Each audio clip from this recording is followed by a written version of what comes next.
Fruit is something most of us love, and we tend to have an idea that it is without limit. Just eat as much as you want, doesn't matter. It's always healthy for you.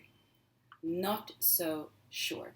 All right, so if we would listen to the Ayurvedic principles, mixing fruit into your meal is not a good idea for two reasons. First reason is that the fructose, or the sweetness, the sugar in the fruit, doesn't mix very well with carbohydrates and protein.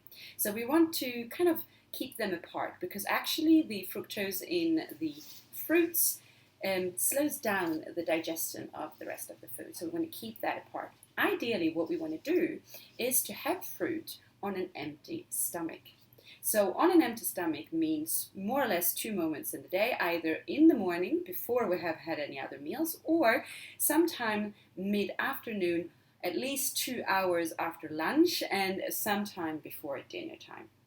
Okay, now the second reason that we don't want to mix the fruit in with the meal is because actually fruit has a sweet taste, and the sweetness of that opens the appetite. Whereas, for instance, a bitter taste, like let's say 90% cacao chocolate, has a better effect on the digestion. Sweet taste opens the digestion, and bitter taste closes the digestion.